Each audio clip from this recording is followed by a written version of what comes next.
ইংল্যান্ডের বিরুদ্ধে শেষ তিনটি টেস্টের দল ঘোষণা করল ভারত। এই তিনটি টেস্ট ম্যাচের দলেও ফেরত আসেননি বিরাট কোহলি। দলের হয়ে সুযোগ পেয়েছেন বাংলার ফাস্ট বোলার আকাশদীপ।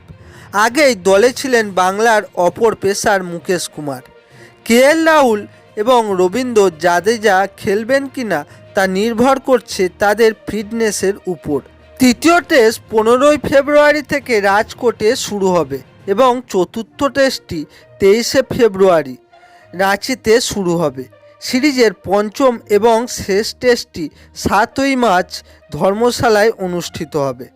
বাংলার তারকা পেসার আকাশদীপ ইংল্যান্ডের বিরুদ্ধে ভারতের বাকি তিনটি ম্যাচের জন্য তার প্রথম টেস্ট ডাক পেয়েছেন।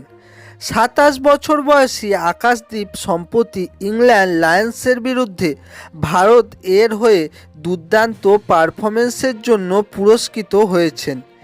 সেখানে তিনি দুটি আনুষ্ঠানিক টেস্ট ম্যাচে 11টি উইকেট নিয়েছিলেন। ডানহাতি পেসার এখনও পর্যন্ত 29টি প্রথম শ্রেণীর ম্যাচে 103টি উইকেট নিয়েছেন। ঘরোয়া মরশুমে বাংলার হয়েও বল হাতে দুর্দান্ত খেলেছেন তিনি। শনিবার ইংল্যান্ডের বিরুদ্ধে সিরিজের শেষ তিনটি ম্যাচের জন্য ভারতীয় স্কোয়াড ঘোষণা করেছে পুরুষদের নির্বাচন কমিটি। আকাশদীপ ছাড়াও বাংলার তারকা পেসার মুকেশ কুমার দলে রয়েছেন।